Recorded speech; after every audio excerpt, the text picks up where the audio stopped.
Es integrante del Instituto Brasilero de Familia y que trata distintos temas de la problemática de los divorcios, sucesiones y conflictivas familiares y coordina distintos centros del Instituto Brasilero de Familia en países de habla portuguesa. Y un dato también muy importante es que María integró la comisión que trabajó en la reforma y la actualización del Código Civil en Brasil. Que seguramente algo de eso nos comentará.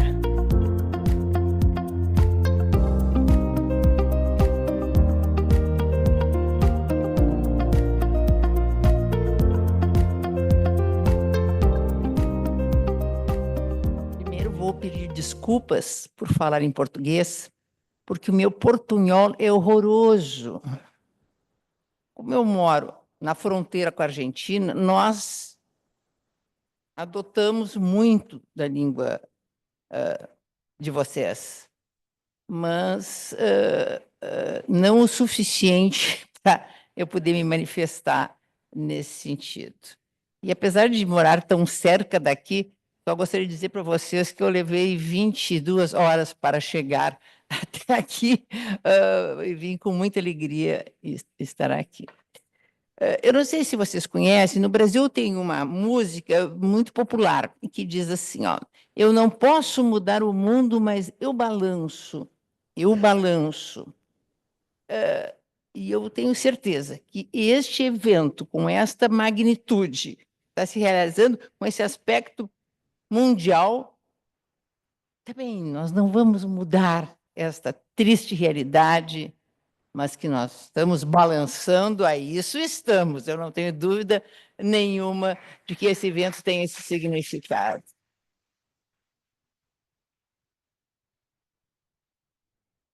Creio que a preocupação de todos os que estão aqui, os que estão nos vendo pela internet, é uma só.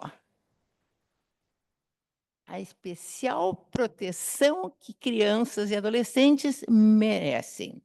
A nossa Constituição da República é o único direito que assegura com prioridade absoluta é o direito de crianças. Isso é reiterado várias vezes, não só na Carta Constitucional, mas no Código Civil, no Estatuto da Criança e do Adolescente. Fala em paternidade responsável, fala em obrigação de ambos os pais com os deveres decorrentes do poder familiar, que nós preferimos chamar de autoridade parental, e que independe da situação dos pais, de conjugalidade ou não dos pais, isso em nada afeta o direito dos filhos à convivência familiar. E é um dever dos pais assumirem esses encargos. Esta obrigação ela é tão significativa que se conseguiu, e BDFO acho que foi o grande articulador nesse sentido, de responsabilizar aqueles pais que eventualmente não assumem estes encargos parentais. É o que nós chamamos de abandono afetivo, ou seja, deixar de conviver, deixar de assumir os deveres de cuidado. Houve uma grande trajetória para se chegar a isso, mas não adianta impor obrigações aos pais se isso não tiver nenhuma consequência jurídica de ele não o fazer. Houve uma grande celeuma, mas vingou na sede jurisprudencial esta posição, com a determinação, inclusive, de pagamento de indenização pelo abandono e, inclusive, a aplicação de multa em cada vez que não ocorre, por exemplo, a convivência com os filhos ou, eventualmente, quando um dos genitores impede que o outro venha a conviver. Esta obrigação é legal, ela é constitucional. Então, o fato de estar rompido de conjugalidade dos pais não pode afetar a que eles desempenhem este dever, o dever de cuidado. Só que, apesar de toda esta tentativa legal de fazer os pais assumirem isso, nós temos possibilidades contraditórias. Ainda que seja afirmado isso reiteradamente, vejam que autoriza a nossa lei de que simplesmente um dos pais, e quando eu falo um dos pais, eu já sei, você já sabe que eu estou falando do pai, né? Pode simplesmente abrir mão do que é chamado de guarda do filho. Simplesmente deixa de conviver com o filho e passa para o outro. Ou por consenso entre os dois, ou de forma absolutamente motivada.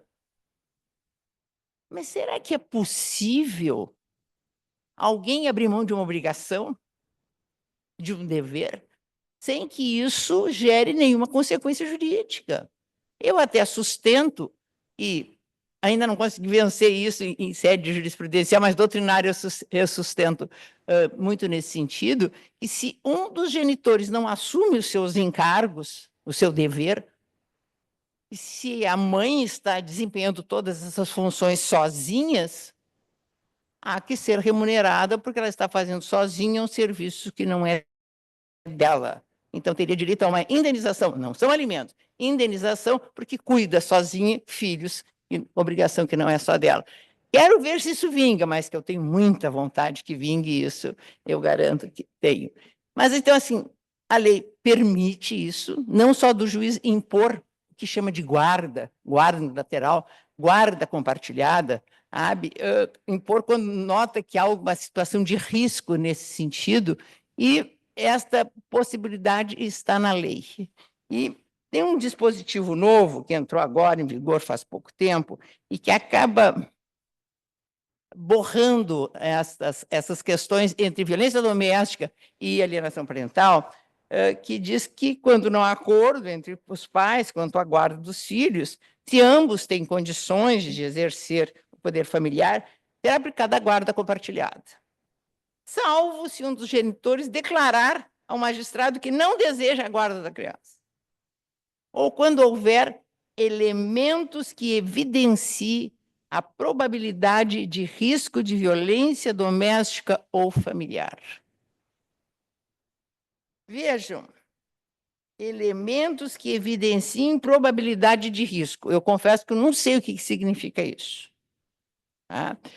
Nós temos a lei chamada Lei Maria da Penha, que é a lei que cria mecanismos de combate à violência doméstica, que é um horror no Brasil, acho que é o crime que mais se comenta, e eu tenho a alegria de estar aqui comigo, a minha filha, que é magistrada num juizado de violência doméstica no Brasil, e esta alegação de violência doméstica, houve uma recente, a lei além da Maria da Penha, da violência doméstica, já teve 24 atualizações. Ela é uma lei nova, mais de 2006, mas tem todas essas modificações. Diz que os juízes são obrigados a deferir medidas protetivas baseado exclusivamente na palavra da vítima perante a autoridade policial. Então, alegando a ocorrência de violência doméstica, o juiz aplica a medida protetiva. Nós temos, eu acho que não é só no Brasil, acho que todo o mundo ocidental tem, esta sacralização exacerbada da maternidade. Essa ideia de que a mãe é a dona do filho, que o filho saiu da sua barriga, sabe? Quem pariu que embale, é o que se diz no Brasil, e com o fim da conjugalidade, o filho fica pertencendo à mãe. E esta maneira, esse direito de propriedade, muito usado para se vingar do parceiro que a abandonou, que não a quis, que acabou com o sonho do amor eterno, e isso acaba fazendo essa manipulação com relação aos filhos. Isto nós sabemos que tem um nome novo, para acontecimentos muito antigos, e que, por ter colocado o dedo na ferida desta realidade. E eu fui magistrada no Brasil que pela primeira vez trouxe a expressão alienação, trouxe o Instituto da Alienação para dentro dos julgamentos. As primeiras 5 decisões do Brasil foi nesse sentido, sabe? E meio que quase um ovo de Colombo, ou seja, olha, isso existe, se põe um nome e se acabou criando uma legislação. Só que isto exacerbou de tal maneira a reação por parte de quem se titula proprietário dos filhos, que o movimento no Brasil é incrível buscando a revogação da lei. Atualmente, transmite mais de 20 projetos de lei querendo acabar com a lei da alienação parental, como se revogando a lei fosse desaparecer a alienação parental. E o argumento é esse que até o oponente anterior falou, ou seja, aquela alegação de que a justiça está entregando seus filhos para os pais abusadores. E esta é a bala de prata. Eu quero me vingar de alguém e quero que ele não conviva mais com o filho, porque se não quer a mim, não quer mais, não vai mais ver o filho, é alegar abuso sexual. Nós sabemos disso. E ainda temos uma prática no Brasil muito perversa de que a mãe procura, às vezes, uma psicóloga e, de uma maneira desavisada, ouve uma vez a criança repete o que a mãe já cansou de lhe repetir. Ah, que foi tomando banho com o pai não sei o quê, botou a mão na sua pepeca, ela repete aquilo. O que ela faz? Não chama o pai, não faz outros tipos de testagem e dá um laudo dizendo que há indícios de abuso sexual. O que faz um advogado? Entra na justiça e o que o juiz faz? O juiz suspende a convivência e a mãe sai vitoriosa. E depois de suspensa a convivência é que isso vem a se reatar. Nós sabemos a dificuldade, os processos, o quanto isso demora. E, enquanto isso, essa criança simplesmente perde a confiança, perde o direito e o amor até pelo seu genitor. O que eu acho que está mal, e eu acho que essa é algo que nós precisamos muito mudar, e no Brasil nós temos que começar a mudar até pela terminologia, né? Não há que se falar em guarda. Filho não é objeto que se guarde, né? Não dá para se falar em visitas, filhos não se visitam, filhos se convivem. Se visita gente que está no presídio, se visita...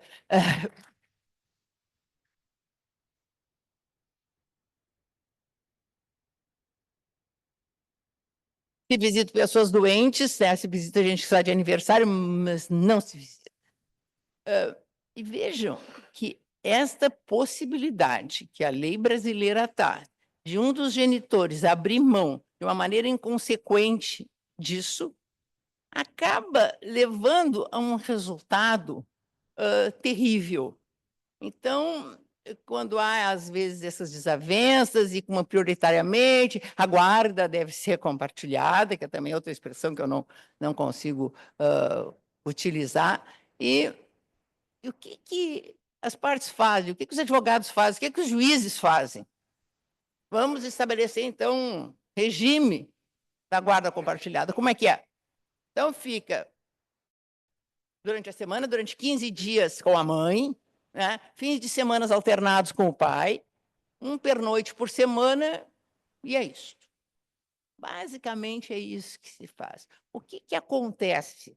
Então, durante todo este período de 15 dias, o filho está ali refém do que a mãe pode estar plantando, eventualmente, nos seus ouvidos, e no fim de semana, quando vai para o pai é uma grande, sabe, um grande Disneylândia que leva para o McDonald's, enfim, para comer sorvete e sem nenhuma responsabilidade. Então, assim, o que está se buscando agora no Brasil, e esse é um movimento que começou com o IBDFAN, e aqui então, tenho muita vontade de conhecer a Alicia, que já tem um curso aqui na Argentina, e nós queremos fazer também no IBDFAN no Brasil, de que os encargos parentais têm que serem divididos para evitar a tal da alienação parental. Não tem outra maneira de nós contornarmos isso, a não ser atribuir a cada um dos genitores determinados encargos para cumprir, independente da casa onde ele estiver, a casa de um ou na casa de outro.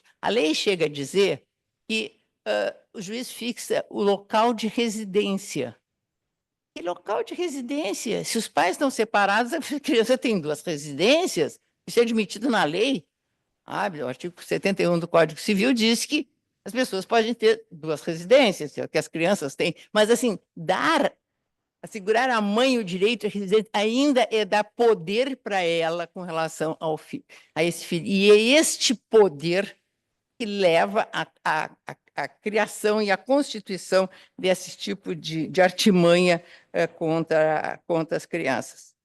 Há algumas preocupações no Brasil, né?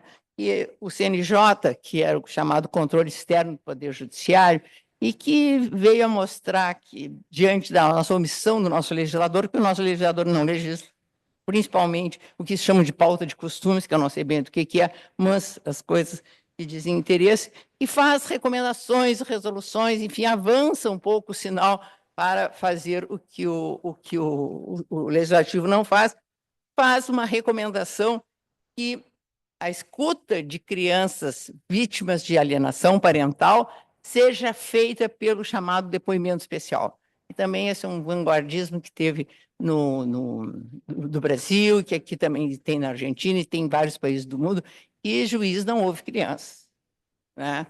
Não tem como se colocar numa crise de lealdade na frente de um juiz para falar de coisas com relação a esta possibilidade. E a necessidade dessa escuta especializada, depoimento especial. Isto também está sendo alvo de alguns questionamentos, porque diz, não, precisa ser através de perícias e de laudos, só que esses mecanismos não funcionam no Brasil.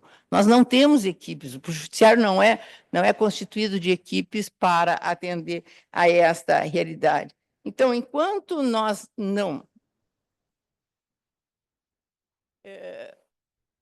conseguirmos reverter, de subtrair esta sacralização exacerbada da função materna, é o que hoje em dia se chama economia do cuidado, sabe, que agora está na moda, se dá conta de que tudo, essas atividades que as mulheres fazem historicamente, sabe, de ficar responsável pela casa, pelo marido, pelos filhos, pelos doentes, sabe, isso é um trabalho não remunerado, um trabalho que nunca foi valorizado, muitas vezes, durante a vida em comum, ela abre mão dos seus sonhos, das suas idealizações, ou mantém algum tipo de atividade profissional, mas sem poder avançar muito, porque tem esse maior compromisso e há uma sobrecarga exacerbada com relação a isso. E é por isso que as mulheres acabam ganhando menos no mercado de trabalho, porque elas não conseguem se dedicar, porque elas têm que ficar tudo e ficam com os filhos durante todo esse período.